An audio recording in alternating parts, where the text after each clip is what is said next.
Boa noite, então, pessoal. Eu sou o professor William Rubira.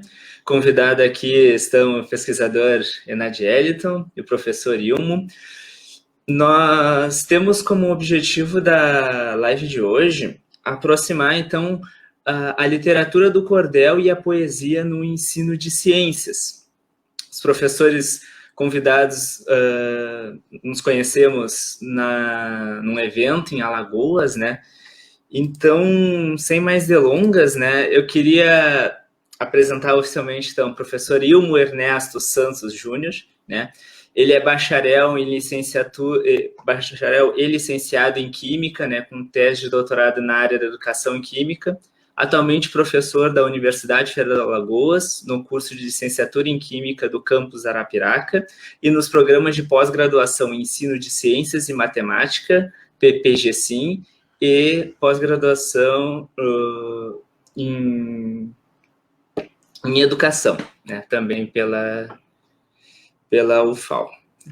E o pesquisador Enad Eliton dos Santos é licenciado em Física pela Universidade Federal de Alagoas, né, atualmente colaborador do grupo de pesquisa, Grupo de Estudos em Educação, Mídias, Tecnologias e Sociedade.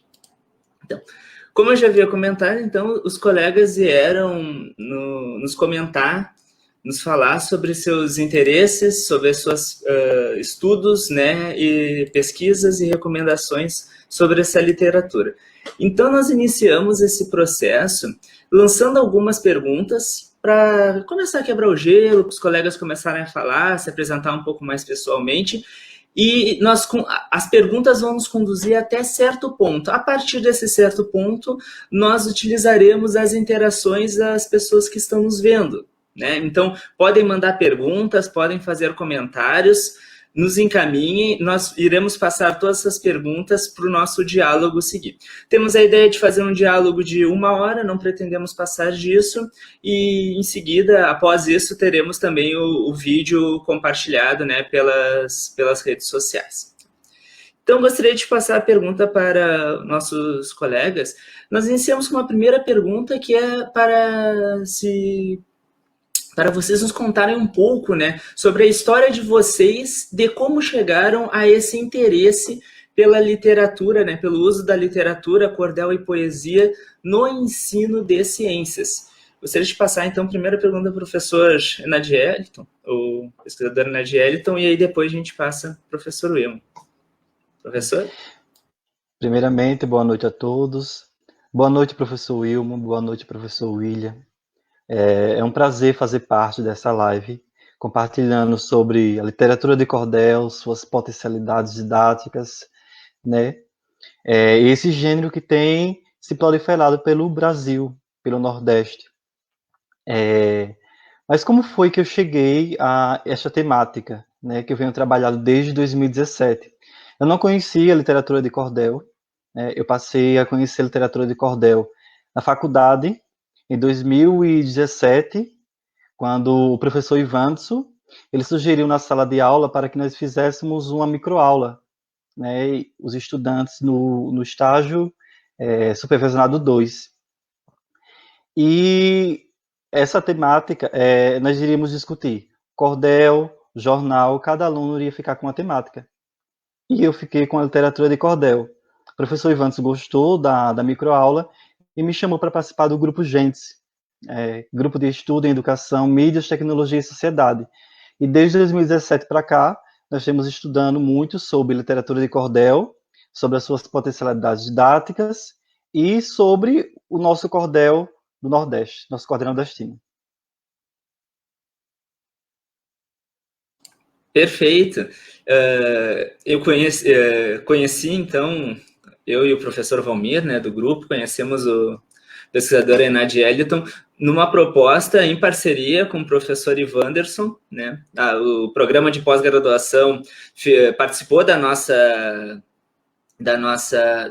nosso programa de pós-graduação numa disciplina, e o pesquisador Enad Eliton ainda estava na graduação, né? E o professor Ivanderson convidou ele para apresentar para nós, do programa de pós-graduação em Educação em Ciências da FURG, como é trabalhar a literatura em cordel numa física interdisciplinar. E logo todos do grupo se apaixonaram pela temática, né? Agora, mais tarde, daqui a pouco o professor vai falar um pouco mais sobre isso, mas agora eu passo a palavra para o professor Ilmo. Então, professor Ilmo, como a poesia e a ciência se uniram na sua história? Uma boa noite a todos aí, Nadielton, William. William errou meu nome, me chamou de... não tem Santos no sobrenome, Francisco. Alguns até colocam que eu sou o cara sem sobrenome, né? Porque é o Wilmer Ernesto Francisco Júnior, então seria 4 nomes, mas sem problemas. Bom, para iniciar a conversa, já que é uma conversa com poesia, eu gostaria de compartilhar um texto aqui que representa um pouco do que a gente pensa, e aí falar um pouquinho de como é que eu cheguei na poesia.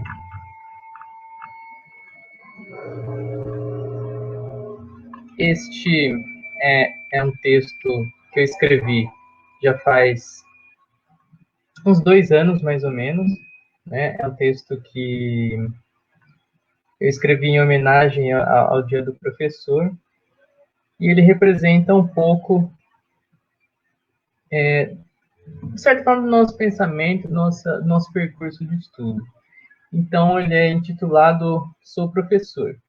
Sou professor contra o racismo, contra o egoísmo, contra a dor. Sou professor contra o machismo, contra o sexismo, da discussão de gênero, sou a favor. Sou professor contra a homofobia, transfobia, contra a hipocrisia, contra o despudor da meritocracia. Sou professor a favor da liberdade religiosa, cristianismo, islamismo, bandismo, hinduísmo e outros ismos, contra a intolerância odiosa, principalmente sobre o ateísmo. Sou professor a favor de mais cota e menos chacota, de mais freire e muito menos frota, contra a frota da burguesia, a favor da democracia. Enfim, sou professor a favor do amor, não do amor piegas, do amor freiriano, do amor ao humano. Esse texto ele foi originalmente publicado nesse livrinho aqui, Ciência Versus Prosa, mas ele está disponível aí também. Então, ele representa um pouco desse percurso de estudo sobre a literatura, e eu sempre fui uma pessoa que gostou muito de ler, gostou muito de literatura desde a minha infância. Só que quando eu entrei na minha graduação, eu tomei um certo choque cultural, porque a literatura a qual eu estava acostumado era uma literatura de prazer, né? E aí o choque foi lidar com uma literatura mais técnica e onde o prazer ficava um pouco de lado.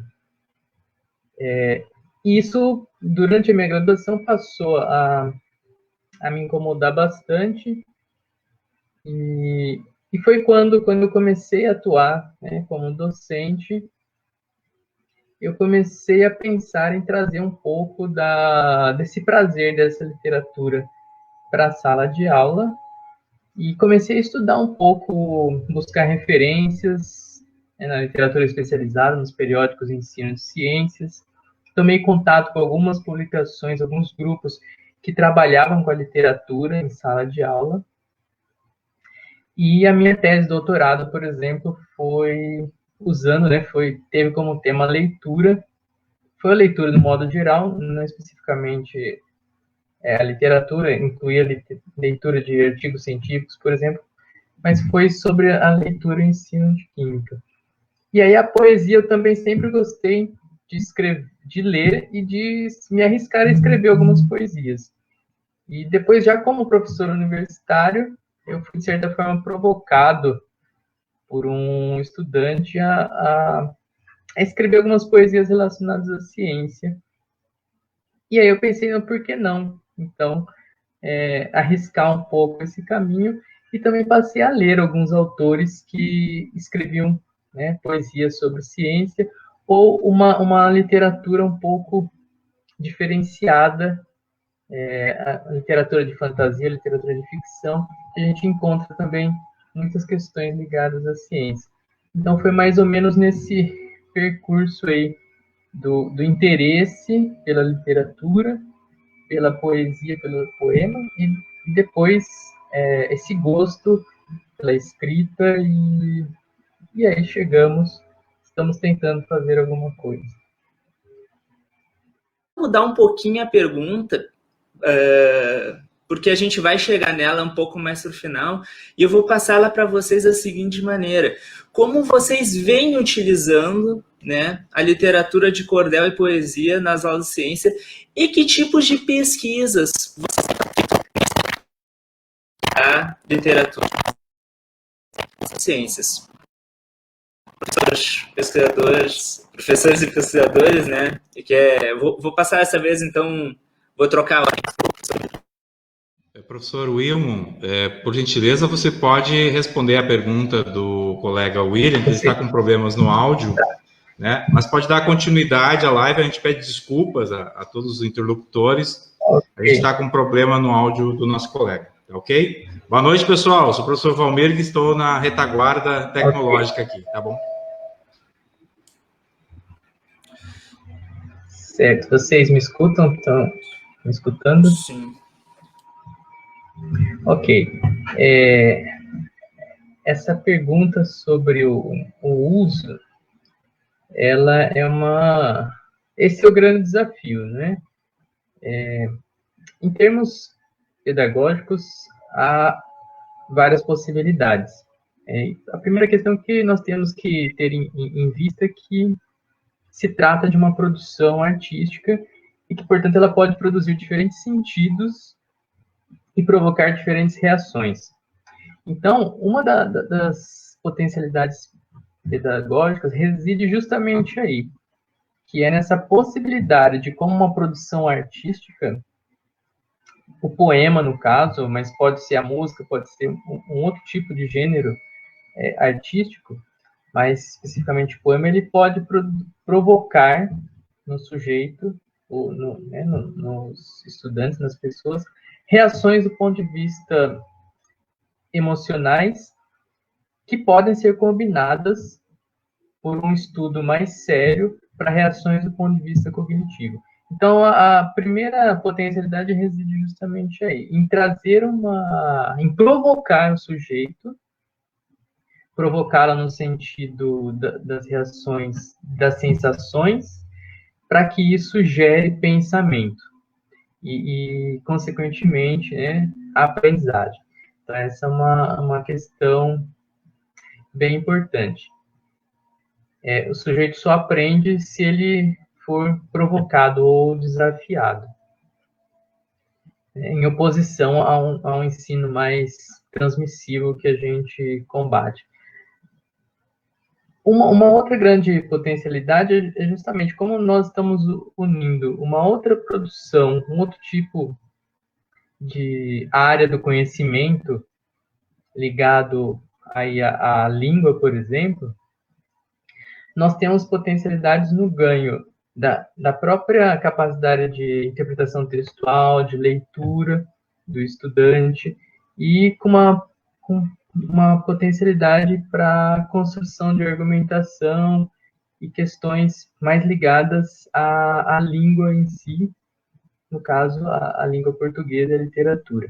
Lógico que tem algumas outras especificidades, mas eu vou deixar um pouco o Enadielton comentar, e depois eu retorno falando mais especificamente das questões ligadas à ciência.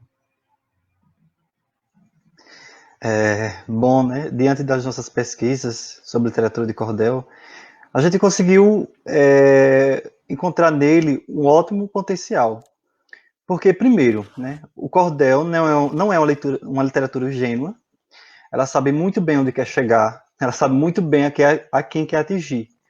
E O poeta cordelista é crítico, né? Um crítico social que pensa referente a inúmeros fatores da sociedade, que reflete e que ele incomoda com qualquer tipo de desumanização.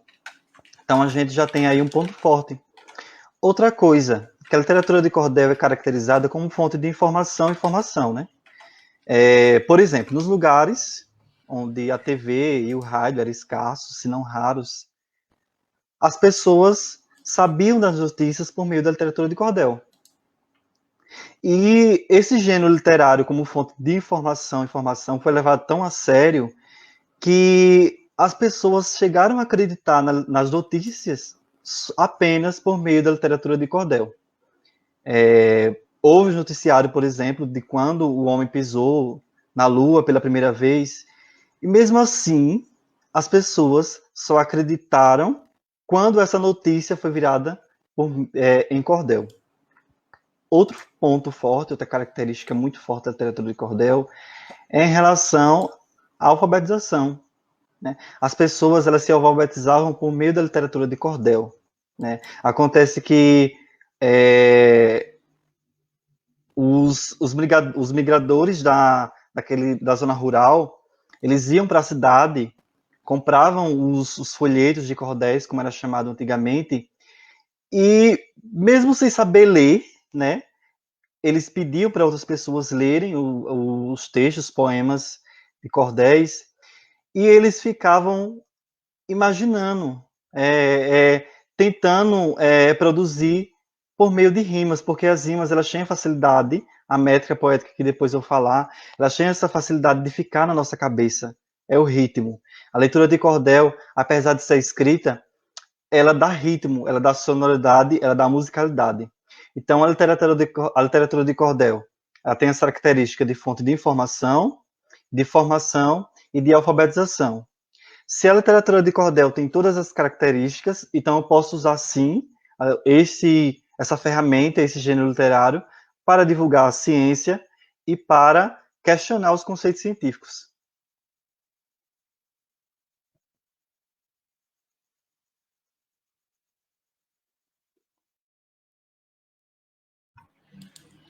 Colegas? Eu vou aproveitar. Tá, Pode falar, William.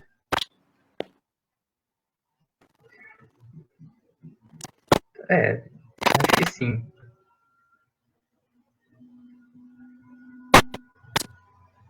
Não, acho que não.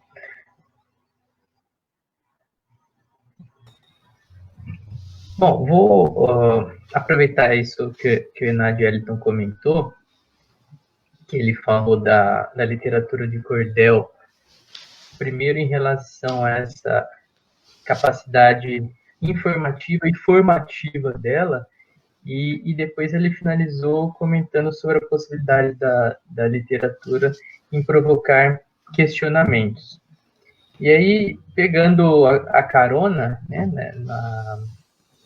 no que ele comenta, eu posso acrescentar que, como toda produção artística, a literatura, tanto de cordel quanto os poemas, carregam em si marcas dos autores e de como os autores estão no mundo, de como é que eles enxergam o mundo, e carregam em si também o contexto sócio-histórico-cultural no qual o autor está inserido. E quando ele coloca, né, imprime questões ligadas à ciência, ele está trazendo também um ponto de vista, que é um ponto de vista do autor dentro desse contexto histórico, mas que o leitor vai interpretar ou fazer uma produção de sentido a partir também da sua visão de mundo. Então, essa questão de questionar, né, de provocar o questionamento, eu penso que é um dos pontos fundamentais de quando a gente traz não só a literatura, mas de toda a prática pedagógica em si. Né? Paulo Freire já dizia que a educação ela precisa ser uma educação baseada na pergunta e não nas respostas. Né? Então, eu penso que os poemas e a literatura de cordel também têm essa potencialidade.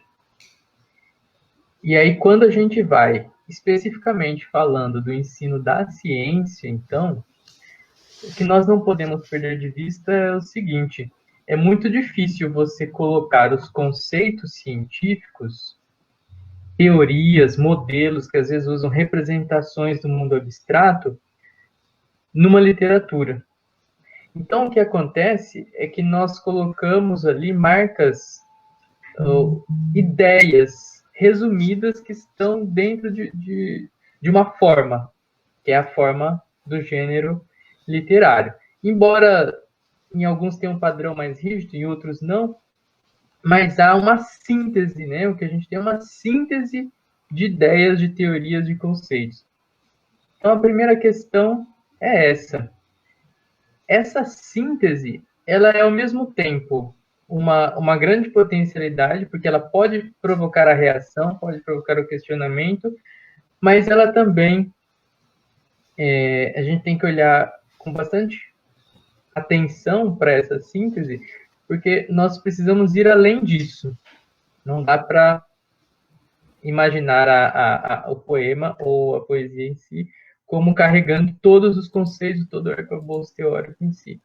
Então, acho que essa é uma questão importante. Enadielton quer acrescentar, apresentar algum exemplo, talvez? Sim, eu acabei de ver um comentário aí do meu aluno Jefferson. Sim, fui aluno do professor Enadielton em 2018. A prática que ele usou, juntando o cordel com o assunto em questão que estávamos estudando, foi muito legal. Foi uma aula interdisciplinar, física mais literatura, e de grande conhecimento para todos na sala. Todo mundo na sala se envolveu. E eu já aproveito, sem querer, já respondendo o terceiro questionamento que o William ia fazer. 2017 para cá, nós temos investigado muito sobre literatura de cordel. Tive a experiência no curso da FURG, com temas de física, mas eu precisava de uma experiência a mais, com os alunos, que é os sujeitos. Então, em 2018, no primeiro semestre, eu tive a oportunidade de fazer estágio supervisionado 4, no terceiro ano A e terceiro ano B, aqui da escola da escola aqui da cidade. Então, a professora, disse, olha, tem 2 capítulos do livro e é preciso que você lecione esses 2 capítulos, falava sobre cargas elétricas e campos elétricos. E na terceira semana seria a prova. Eu fiquei sem saber o que fazer e agora? Então foi que eu tive a ideia de transformar estes 2 capítulos em cordéis. Fiz 32 estrofes. William, por favor, consegue colocar aí? Primeiro slide. Bom, esse aí é um fragmento do cordel. Cordel, cargas elétricas e campos elétricos. E ele fala o seguinte: esse cordel ele foi revisado pela Academia Alagoana de Literatura de Cordel, em nome da Alexandra Lacerda e Ciro Veras. Ele está completo no meu TCC, certo? Então ele fala o seguinte: um evento interessante, Tales de Mileto olhou, atritou ambar a pedra, e pelo animal notou, que atraía objetos leves, e assim se questionou. Tinha natureza elétrica, tamanha propriedade, nasce um dos ramos da física, chamado eletricidade. Isso é muito importante e de grande utilidade. Aí eu vou questionando sobre os campos elétricos, sobre cargas elétricas, vou colocando uma equação aqui, uma equação ali. Então, como foi... o cordel não foi só trabalhado em sala de aula, né? A gente discutiu também ele à distância, pelo WhatsApp. Nós discutimos conceitos físicos também pelo WhatsApp. Nós ficávamos online de 8 às 12, praticamente todos os dias. Foi algo que deu muito certo, entendeu? E eu já aproveito para mostrar que o cordel ele tem regra, ele tem ritmo, ele não pode ser feito de qualquer jeito, né? Ele não pode ser... tem uma orientação. Aí com isso a gente vai para o slide 2, William. Esse cordel ele tem um formato sextilha, ele tem 6 versos e 7 sílabas poéticas. O que é 7 sílabas poéticas e o que é isso? é uma métrica. A separação, ela ocorre diferentemente da separação usual. Ela segue um ritmo, ela segue uma sonoridade. Por exemplo, os versos, eles precisam ter 7 sílabas poéticas e elas são contadas até a última sílaba tônica de cada verso. Este cordel rimado, ele segue a sequência A, B, C, B, D, B. O que significa isso? Que as rimas são no segundo, no quarto e no sexto verso. Então, vocês podem até contar com os dedos mesmo. Tinha, natureza elétrica, 7 sílabas poéticas. Tamanha propriedade. E aí vai fazendo todo esse esquema durante todo o cordel. É um cordel muito grande, trouxe apenas um fragmento dele com 2 estrofes. Só que os cordelistas também usam o sextilha, né, que são 6 versos e 7 sílabas poéticas, e muito usado também é o septilha, que são 7 versos e segue mesmo o modelo, 7 sílabas poéticas. Pode passar, William? Este cordel, ele também foi revisado por a Academia Alagoana de Literatura de Cordel. Ele vai ser publicado na primeira antologia arabiaquense de letras, de escrita, e ele fala sobre o fenômeno do arco-íris. E eu venho discutir o fenômeno do arco-íris por meio deste cordel. Ele tem 7 estrofes, mas aqui eu vou recitar apenas 2. Tom com sua poesia, o horizonte foi olhar. Viu um imenso arco-íris, começou a contemplar. Ao lado de sua amada, uma mulher bem letrada, que com ele quer casar. Por ser um simples poeta, não conseguiu perceber que por trás do arco celeste precisava ele entender. Havia uma explicação, não somente emoção, tinha que se esclarecer. Essa questão que eu falei, por ser um simples poeta, eu não quis menosprezar os poetas, tá? Eu coloquei isso para dizer o seguinte, que aquele poeta que achava que o arco-íris ele tinha apenas a beleza, mas por trás daquele fenômeno ele tem uma explicação científica. E eu vou discutindo toda a explicação científica por meio dessas estrofes, desse poema. Como é então a estrutura desse cordel? Vamos lá, William. Último slide. Como vocês podem ver, o modelo são rimas no segundo e no quarto verso, e o último verso são iguais, sendo rimas no quinto e no sexto versos também iguais. Ele também tem 7 sílabas poéticas, é contada até a última sílaba tônica. Então, é isso, né? Eu vim trazer para vocês aqui um pouco do que as minhas produções têm dado resultado, feito por experiência, como meu aluno Jefferson e outros que devem estar assistindo essa live, passaram por aprender a física. Tá, ok. Esse é um texto que também está naquele livro que eu comentei, e ele é intitulado Sob Pressão 2, porque tem A1, né? Mas esse é o segundo. Então, eu vou lê-lo primeiro, sei que vocês sabem ler aí, mas eu vou ler, depois faço alguns comentários. Então, sobe pressão, baixa pressão, sob pressão. É a pressão do pneu, é a pressão do ouvido, é a pressão sem sentido. É a pressão na panela, é uma pressão daquela. É a pressão no trabalho, nem sei se tenho salário. Mais um que cai na viela. A sexualidade no armário, a hipertensão na goela. A mulher no obituário, a negritude na cela. A culpa não é só do Cabral. A culpa não é só do Temer.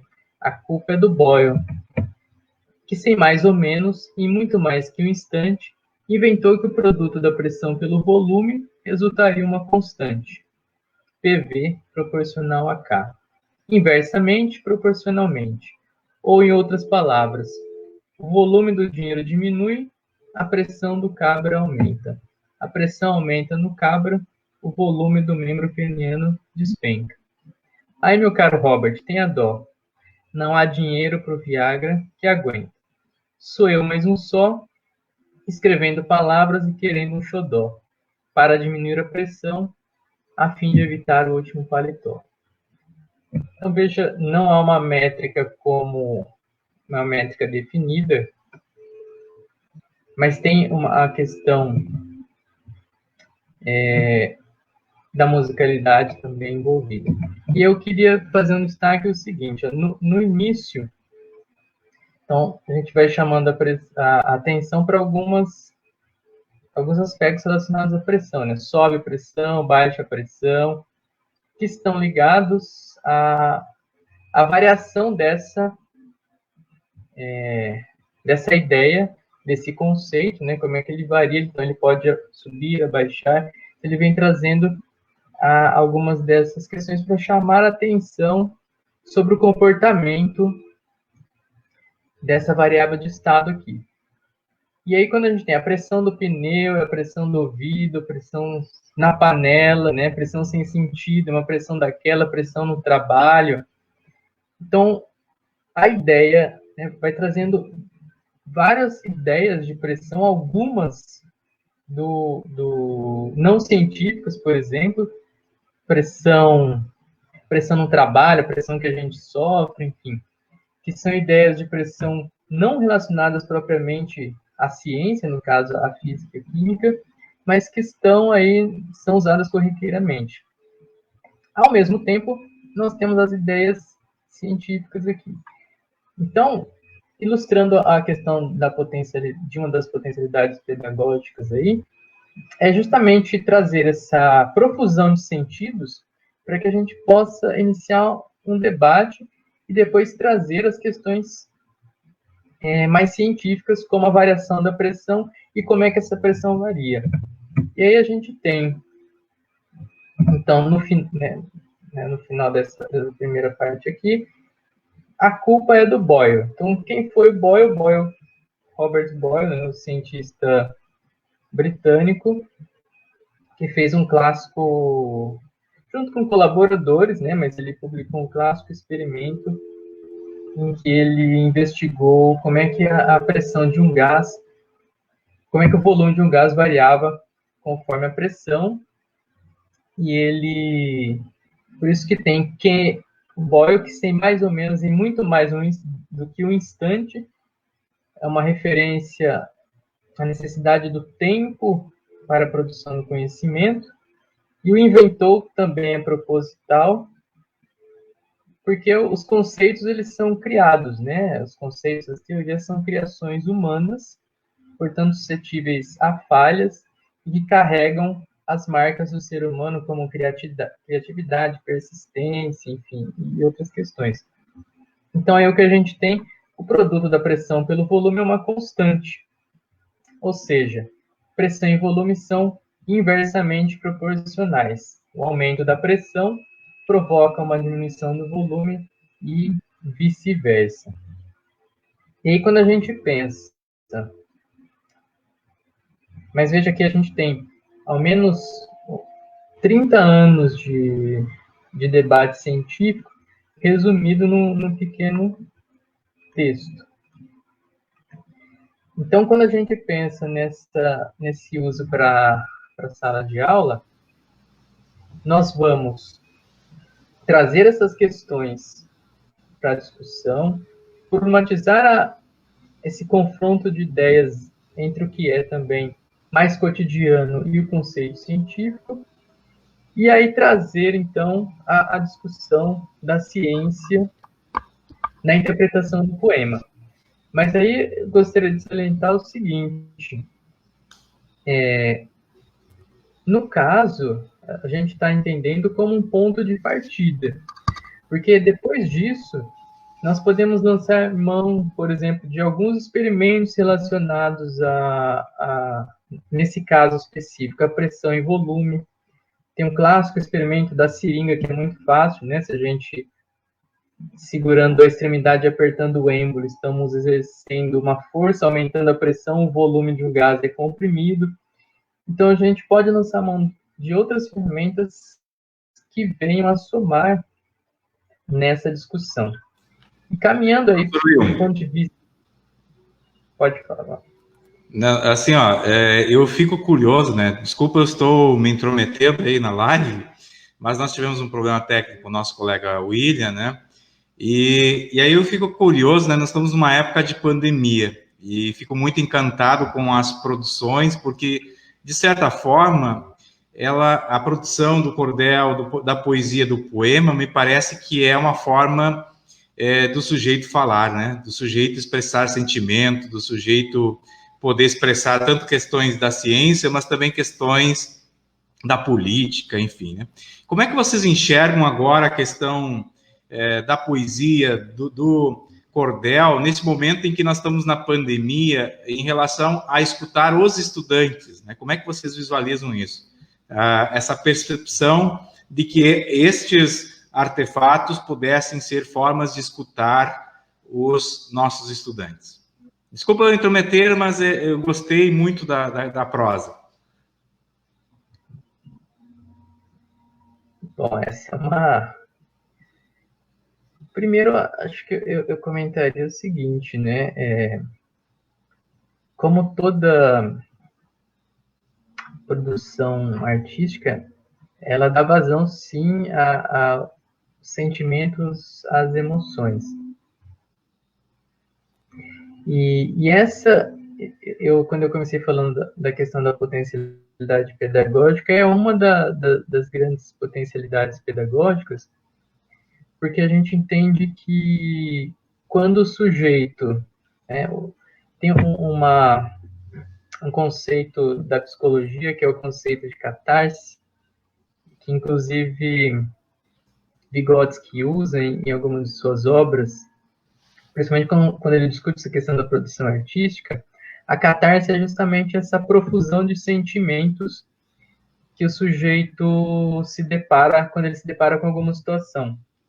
Então, uma situação nova, em que aquela situação basicamente inunda esse sujeito, e ele libera vários sentimentos ao mesmo tempo, e a gente tem a catarse, né? Isso pode acontecer com a arte, por exemplo, quando a gente escuta uma música, lê um poema, assiste um filme, por exemplo, aquele tipo de filme que não faz parar de chorar, né? Muitas pessoas já passaram por isso.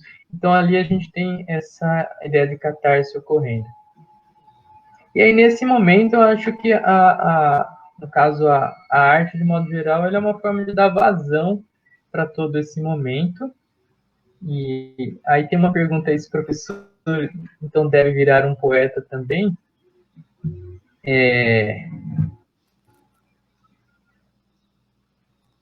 Eu creio que nessa questão da profusão de sentimentos, sim.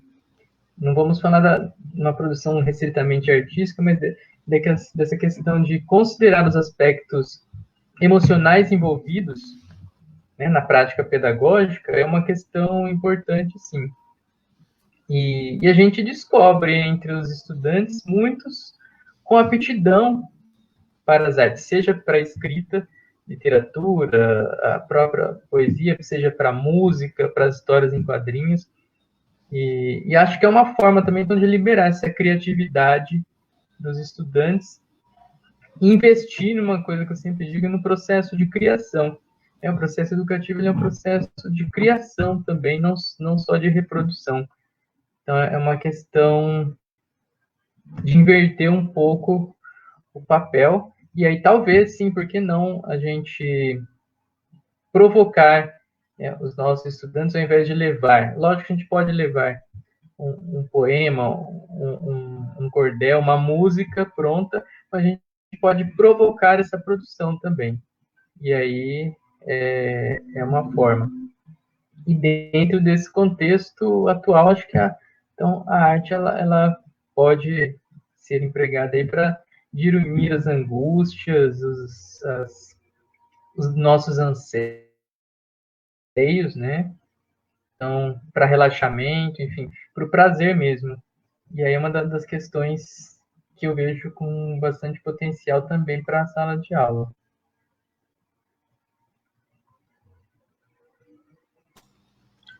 A gente tem mais perguntas aqui, eu vou colocar mais uma no ar, tá? É uma pergunta do professor Ivanderson.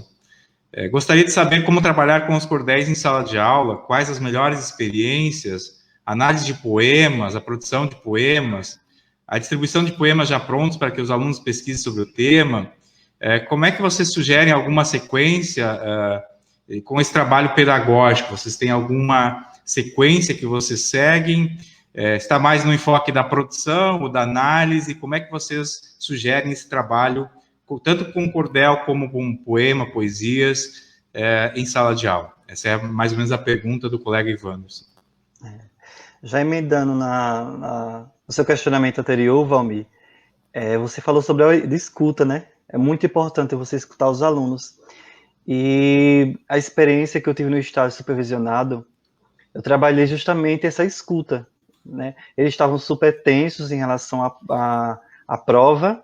Então, a metodologia que eu usei para trabalhar com a literatura de cordel, primeiramente, eu estimulei eles, os alunos, estudantes, para ver o que eles achavam sobre literatura de cordel. Muitos não conheciam, e eles questionaram se era possível trabalhar a literatura de cordel, algo que aparentemente não tem nada a ver com a ciência.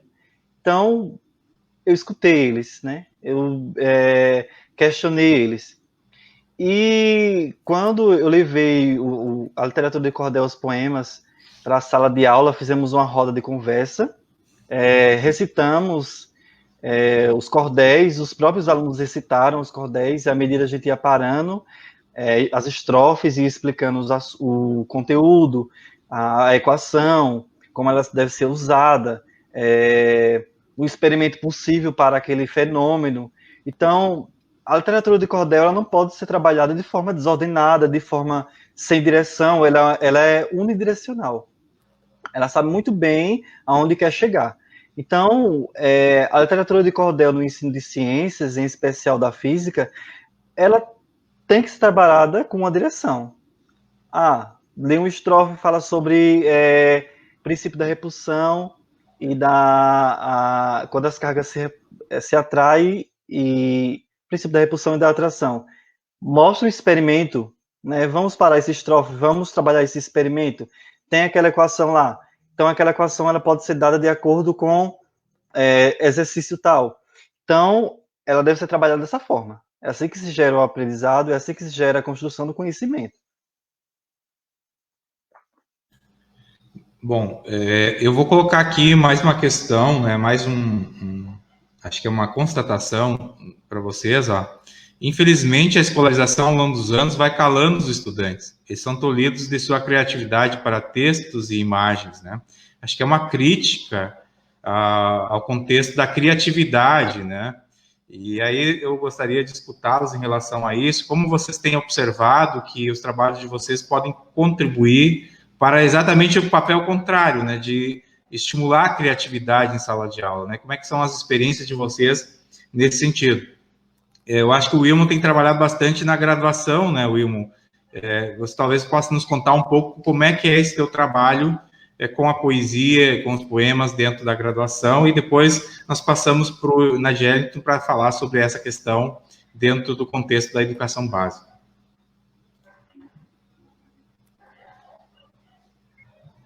Deixa eu comentar a nossa colega professora lá de Arapiraca também. De fato, historicamente a educação principalmente na transição do Fundamental 1 para o 2, vai tolhendo essa capacidade criativa do estudante.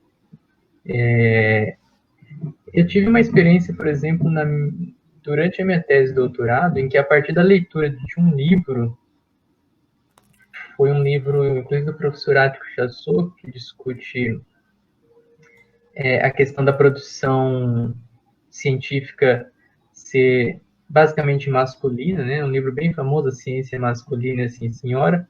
E a partir da leitura desse material, os estudantes eles foram desafiados a produzir diferentes gêneros textuais, e um deles foi o poema. E nós notamos uma produção bastante rica e criativa a partir disso, poemas com uma qualidade literária e conceitual bem significativa. Esse é um trabalho, inclusive, ele é um trabalho da minha tese, está publicado na revista, na Educação em Revista da UFMG, não me lembro o ano, acho que 2013 agora. E aí esse estudo mostra justamente isso, a capacidade criativa quando, né, nós abrimos esse espaço para esse tipo de produção. Então, aí tem duas vertentes, né? A vertente da produção, que pode ser variada, por exemplo, a partir de um filme, de um experimento, por que não? E a segunda vertente de trazer um material mais pronto, mais direcionado a isso. As nossas experiências de pesquisa ainda, elas são incipientes. Então, eu particularmente não tenho ainda um conjunto de pesquisas para afirmar alguns direcionamentos. A gente tem alguns indícios. Então, nós temos alguns estudantes trabalhando, por exemplo, um pouco nessa perspectiva que o Enadjeliton comentou, levar o poema e aí, depois da leitura, de uma discussão prévia, fazer uma seleção daqueles trechos, mas de um modo bem aberto, para que os estudantes possam identificar esses trechos ligados à ciência, e a partir disso nós vamos explorando os conceitos, associando a outros recursos de ensino também, basicamente os experimentos, animações, nessa direção, essa combinação de recursos didático-pedagógicos. Então, essa é uma forma, nós temos alguns indícios nessa direção, e depois a gente volta para o poema para a discussão dos conceitos. E na produção também, e inclusive tem uma aluna de mestrado que vai trabalhar a produção de cordel a partir, provavelmente a gente vai partir de experimentos, ainda não decidimos.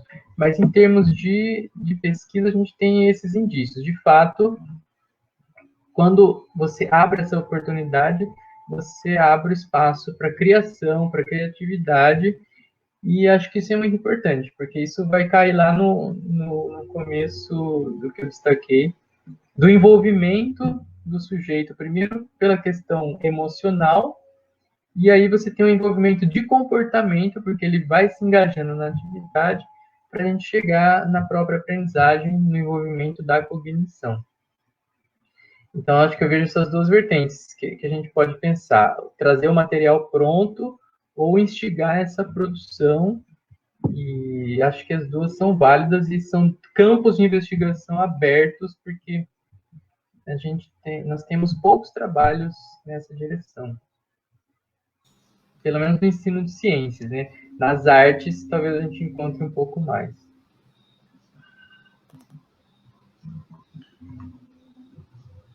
Enadjeliton? Sim, é uma esperança, né, que a gente tem nas novas abordagens, nas novas teorias de aprendizagem da educação. Eu estou com um novo projeto agora sobre trabalhar cordéis animados, porque o cordel não se trata apenas escrito, né? Seguindo as regras do cordel, ele pode ser escrito numa pedra, pode ser colocado na internet. Então, eu acho que essa nova abordagem do cordel animado vai favorecer e vai estimular novas produções. Então, eu acho que, através de nossos estudos com a literatura de cordel, no ensino de ciência, vai suscitar no sujeito o prazer para a arte, para a criação, e como trabalhar, para entender mais os assuntos relacionados, os conceitos e os fenômenos científicos. Bom, gente, nós passamos aqui de 1 hora já de conversa, de prosa, de troca de ideias sobre poesias, né? Ciência, educação. Eu acho que a gente pode ir finalizando, né, esse bate-papo. essa conversa com os nossos interlocutores, agradecer a presença de todos, né, agradecer os nossos nobres colegas aí de Alagoas por sua disponibilidade em nos auxiliar a discutir, debater, né. Deixaria esse tempo final para uma mensagem de cada um de vocês, né, para o nosso público, né, agradecendo, pedindo desculpas, né, pelo transtorno aí que nós tivemos um problema técnico, mas é de internet. Nossos colegas de letagem, nós fizemos alguns testes e estava tudo ok. Infelizmente, nossa internet está com algumas dificuldades. Então, o Ivan se coloca assim, nossa, sim, 1 hora, né? A ideia é para a gente começarmos essa conversa, né? Ela nunca pode terminar, ela tem que ter um gostinho demais, né? Então, deixa esse tempo aí para os nossos interlocutores deixar sua mensagem, e com isso, deixo aberto o canal para o Nadielton, para o Wilmo, agradecendo aí, o Grupo CF agradece muito essa disponibilidade de vocês em trabalhar conosco nessa noite, e agora ficarmos todo esse tempo aí disponíveis na internet, né, porque não sabemos quando é que os interlocutores vão nos assistir, nos escutar, e isso é uma questão contemporânea, né, Nadielton? Então, fiquem à vontade para deixar as suas mensagens finais aí. Agradeço ao professor Wilmo, ao professor Valmir, professor William, né? Foi muito bom ter debatido com vocês as temáticas sobre poesia e ciência, também com os interlocutores. Quero agradecer também ao meu grupo de pesquisa, que eu tenho muito orgulho, em nome do professor Ivanso, a minha família, os meus amigos que estão agora assistindo. Foi um prazer participar com vocês.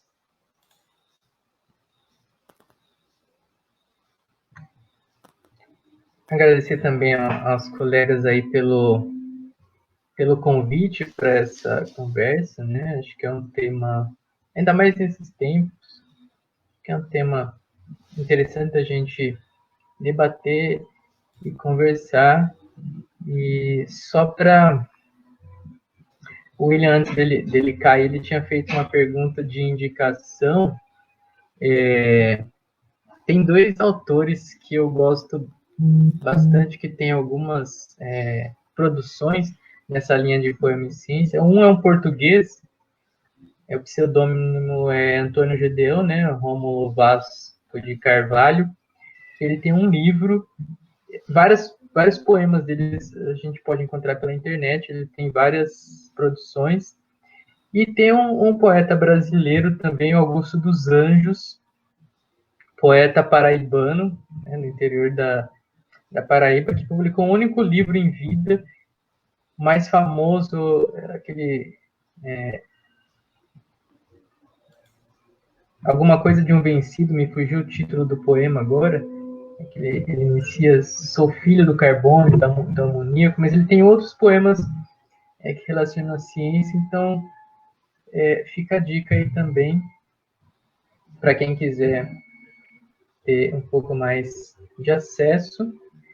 E eu também tenho um canal de divulgação pelo Instagram, né, o Poesia com Ciência, onde a gente publica algumas dessas poesias, algum material lá, e ele é livre para uso em sala de aula, enfim, a gente pode até iniciar uma conversa sobre isso.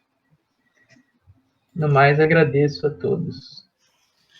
Bom, gente, então nós temos muito a agradecer ao Wilmo, ao Nadielton, ao William, né, que está lá se culpando pela queda na internet, né, mas a gente está vendo todas as mensagens de carinho que vocês receberam aí, de muitas pessoas, né, e aí eu poderia ficar colocando aqui, amo Augusto dos Anjos, temas muito realistas, né,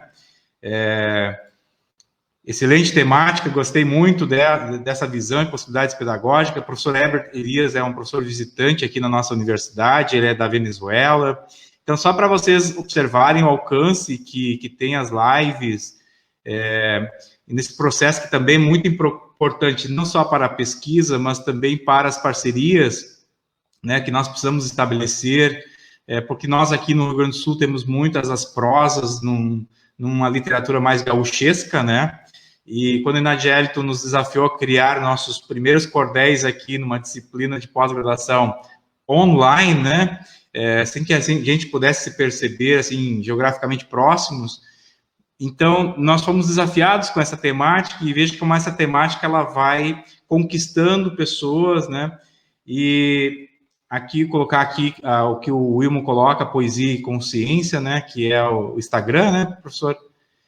E Nordeste e Sul, Poema e Psicologia de um Vencido, Nordeste e Sul. Sim, nós temos muitas relações boas, acho que a parceria, nós temos muitos contextos e realidades parecidas, então é muito bacana. Eu queria agradecer, nos colocar à disposição para os próximos eventos e também dizer para todos, olha, quem nos assiste, esse é sempre um ponto de partida, né? Um ponto de iniciar. Visitem os trabalhos dos colegas do Wilmo e do Enadielton, conheço mais, acho que é sempre um ponto inicial. Tá? Um abraço a todos, abraços virtuais, que podemos ficar bem e vamos se cuidar, né? Cuidar bastante, porque nós teremos dias desafiadores pela frente. Poemas, né, poesias, ciência e educação se despede aqui, mas continua em espaços aí na internet. Abraços.